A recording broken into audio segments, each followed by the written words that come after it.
dans les vapeurs, là, c'est pas possible. Là. Il y a une façon de vivre, de concevoir l'existence et tout, l'au-delà. Il y a des temps dans la vie ou les coutumes que l'islam a laissé s'installer dans les populations, mais ça ne veut pas dire que cette religion-là, je la déteste, il faut la mettre au rencard. Il faut composer avec elle. Je ne crois pas que jamais elle va se dissoudre, pas plus que le christianisme d'ailleurs. Il faut envisager l'avenir où il y a des religions, là-dessus je suis bien clair. Hein. Mais la nôtre, il ne faudrait pas l'abandonner parce que c'est la nôtre. Elle a autant de valeur que les autres, et il me semble, au minimum.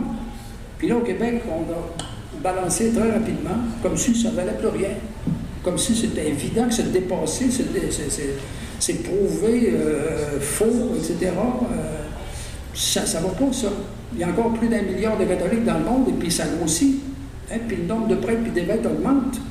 Ici, au Québec, on représente quoi? Même pas 1/10 de la population terrestre. On s'imagine que c'est bien important ce qu'on vit, mais à l'échelle de l'humanité, là, c'est peu de choses. Hein?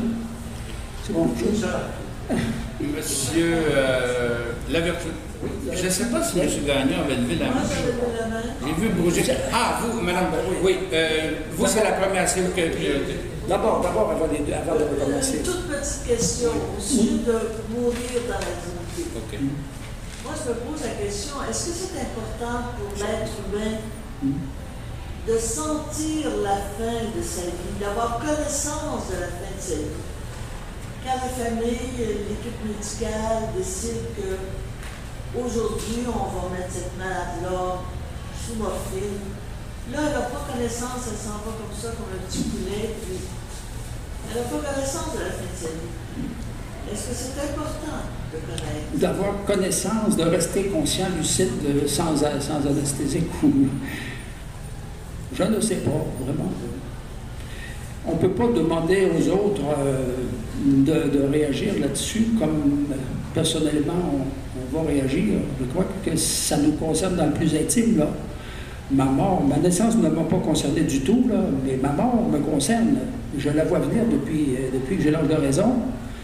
Et puis, je sais, si j'ai la foi, ça fait une grosse différence. Si je suis sûr ou convaincu, pas sûr, mais convaincu que ma vie va continuer, elle va prendre une autre allure, une autre tournure, dans une autre dimension, ça ne fait pas la même sorte de fin de vie que si je n'y crois pas, à l'au-delà.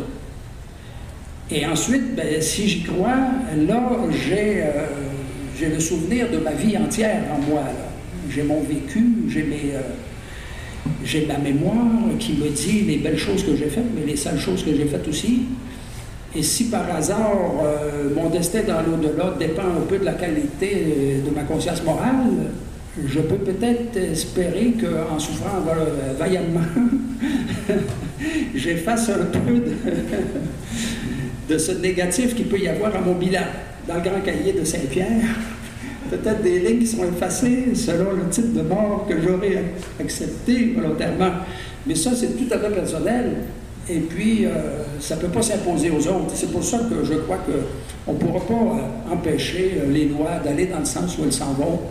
C'est la même chose pour l'avortement, pour les travailleuses du sexe, etc. La société étant déchristianisée, il va de soi que ces choses-là vont passer. Mais on n'est pas obligé de les vivre. Heureusement, les sociétés démocratiques nous laissent la liberté jusqu'à maintenant.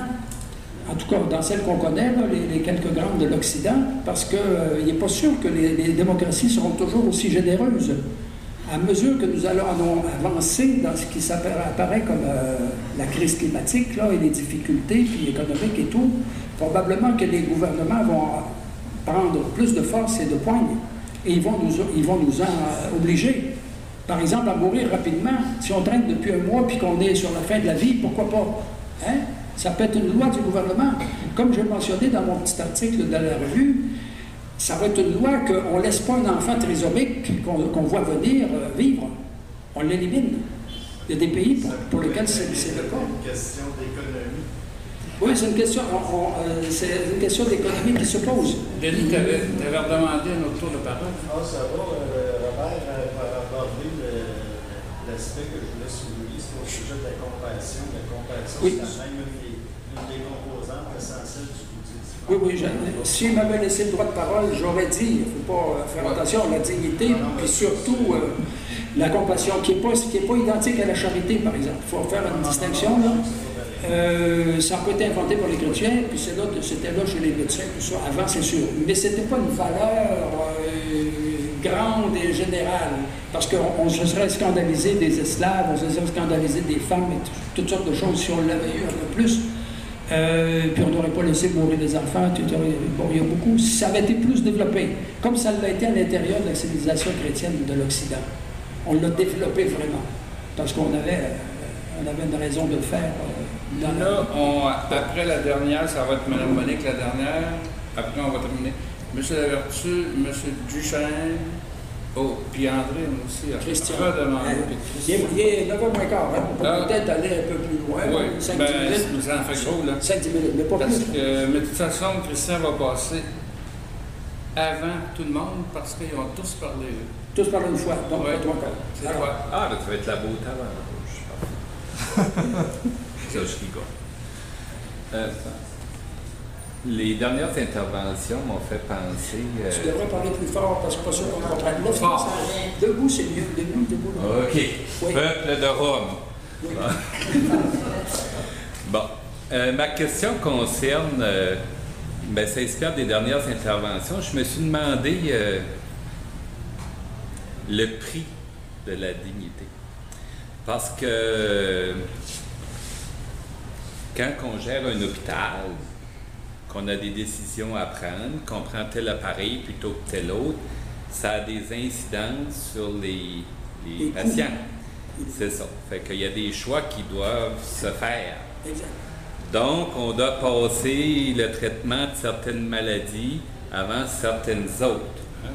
Donc, ma question, c'est est-ce qu'il y a une hiérarchie, ou on peut penser une hiérarchie dans la dignité?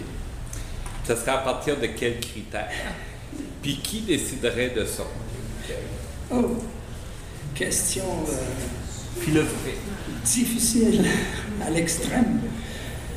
Je n'ai pas particulièrement réfléchi à la question de la mort. Dans mon traitement général, j'ai pris la dignité par rapport à la Charte de l'ONU et tout ça. Là, vous me ramenez toujours sur la question de la mort. Et c'est bien évident, puis j'en faisais allusion tout à l'heure, dans les années à venir, quand les ressources vont être limitées, comme c'est le cas dans les pays très pauvres, là, où on a peu de ressources, on a peu de médicaments, on a 3-4 malades, à qui va-t-on le donner? Aux vieux qui sont à la fin de sa vie, ou bien aux plus jeunes, là, bon, il va y avoir des échelles là, de degrés de compassion à avoir ou pas. C'est inévitable, mais je suis incapable d'en décider à l'avance. On ne peut pas faire ça. Mais il faut se soumettre aussi à la réalité. La réalité politique, économique du milieu dans lequel on vit, et puis accepter les choses, c'est tout. Monsieur Lavertu. Oui. Changer l'école, c'est changer le monde. Hein? Il n'y a rien de plus important que l'éducation. Parce que c'est quoi éduquer? C'est prendre le cerveau des enfants, puis je mets dedans ce que je veux. Alors, les petits musulmans, à 4 pattes, mon petit gars, si tu n'as pas 4 pattes, avec le putain d'allier, tu vas voir que tu vas te mettre à 4 pattes. Parce que les religions, comme ils n'ont pas d'illusion, ils ont été enfoncés dans le cadre. On n'a pas eu le choix. Et tous les systèmes d'éducation dans le monde fonctionnent de la même manière. Ils sont tous pareils. Assis-toi, ferme ta gueule, puis moi, le grand adulte que je suis, je vais te dire comment vivre. Tu as qu'à regarder ce que j'ai fait depuis le début du monde, c'est vrai. Alors, tant qu'on ne changera pas le système scolaire, parce que c'est là, si tu veux amener ta notion de dignité, il faut que tu puisses au moins la faire connaître le plus tôt possible.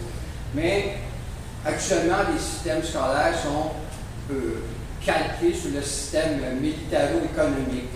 Hein? Ils sont là pour fabriquer des gens qui vont avoir des jobs.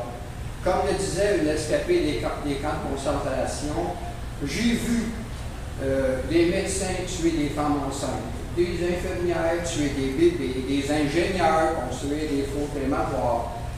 Alors, apprenez donc à nos enfants à être humains. Parce que pour le moment, tout ce qu'on fait, c'est qu'on a des gros quotients intellectuels, mais des psychopathes qui vont jusqu'à tuer leurs enfants, comme on a vu récemment au Québec. Donc, le système d'éducation, tant qu'on ne changera pas, il n'y a rien dans le monde qui va changer. Ouais. Donc, la clé de tous les problèmes de l'humanité, c'est le système d'éducation. Ouais. Voilà. Eh bien,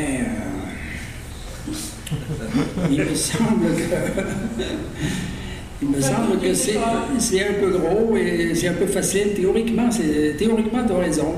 Si on éduquait différemment les enfants, l'humanité serait différente et elle pourrait être bonne cette fois-là si on introduit les bonnes valeurs, les bons idéaux.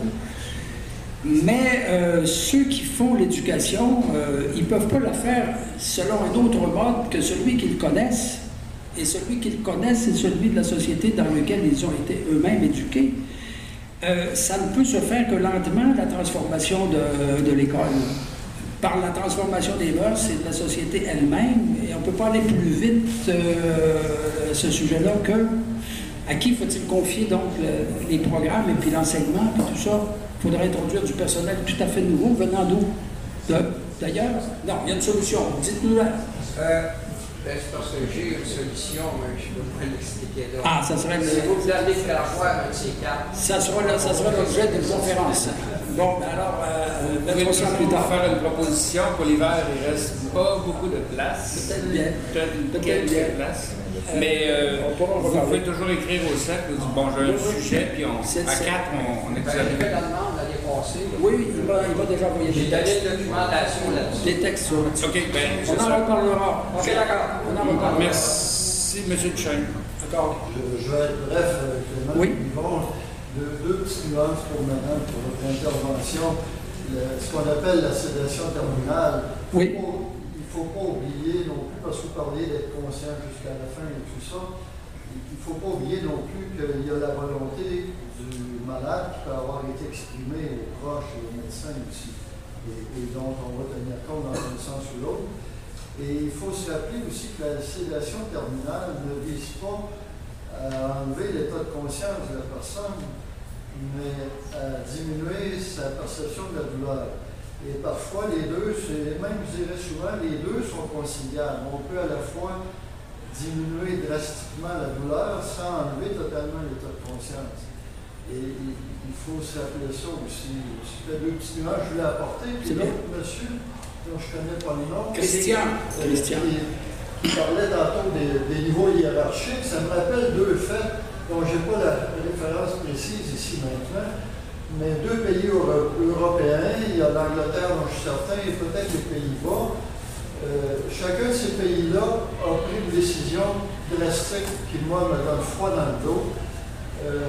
Dans l'un des pays, à partir d'un certain âge, on n'a plus accès aux soins intensifs. Et dans l'autre pays, on n'a plus accès à l'hémodialyse. À partir d'un certain âge, ce n'est pas le même dans les deux cas. Je ne me souviens pas des années précises. Et moi, quand j'ai pris connaissance de ça, c'est pour te dire, Yvon, que je partage ce qui me semble être tes craintes, ou en tout cas ton questionnement sur tout ce qui se passe avec la fin de vie. Est-ce que la vie d'une personne de 98 ans vaut moins pour la personne elle-même qu'un jeune de 20 ans?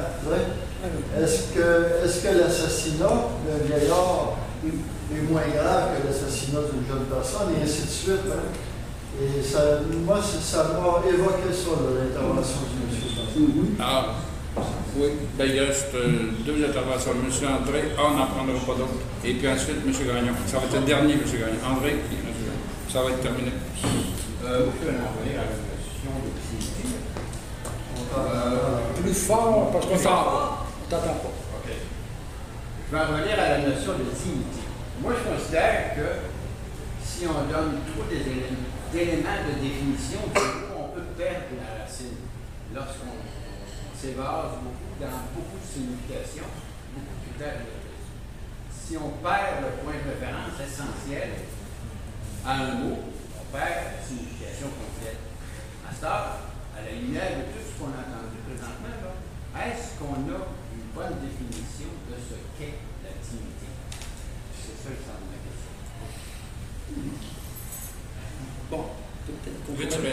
pour demander aux gens.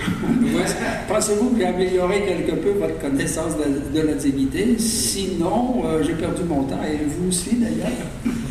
Moi, en tout cas, en faisant les recherches et en travaillant ce sujet depuis 15 jours, 3 semaines, un mois, je sais que j'ai appris, j'ai découvert des choses. C'est ça dont ma conférence rend compte. Mais si ça n'a pas bien passé, si vous pensez que j'ai passé trop de mots et que quand il s'agit d'une affaire sentimentale, les mots finalement n'ont pas tellement d'importance, bien là, voir un bon film pourrait peut-être vous susciter des sentiments de compassion, etc., bien plus grands que d'assister à ma conférence. Mais quand on voit une conférence, c'est pour éclaircir ces mots, ces idées qui sont toujours prises dans des mots, et non pas pour stimuler ses sentiments puis sortir comme on sort d'un bon film, tout est mu là. C'est pas ça. Quand on sort d'une bonne conférence, on sort lourd, un peu plus lourd. Parce qu'il y a des idées qui brassent en dedans. Dernière intervention de M. Gagnon. Oui. Moi, ce que je retiens de la soirée, c'est le mot accueil Oui. que tu as mentionné au début. Oui. Je crois que la dignité nécessite, pour être concrétisée, nécessite de l'accueil. Et l'accueil oblige à avoir un amour inconditionnel. Aussi. S'il n'y a pas ça, il ne peut pas y avoir de dignité. C'est dans le regard de l'autre qu'on se sent digne ou indigne. Oui. Donc, tout seul sur la terre, il n'y a pas de problème. Oui. Il n'y a pas de problème de dignité. Bon, ça va nous ajouter qu'un petit mot, non, ça peut aller. Merci beaucoup.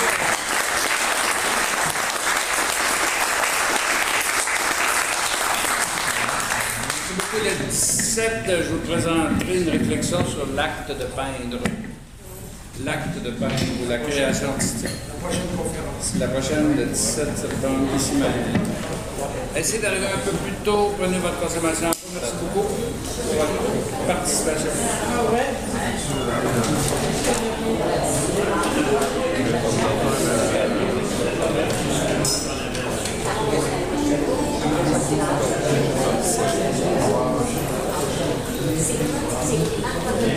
Ben là,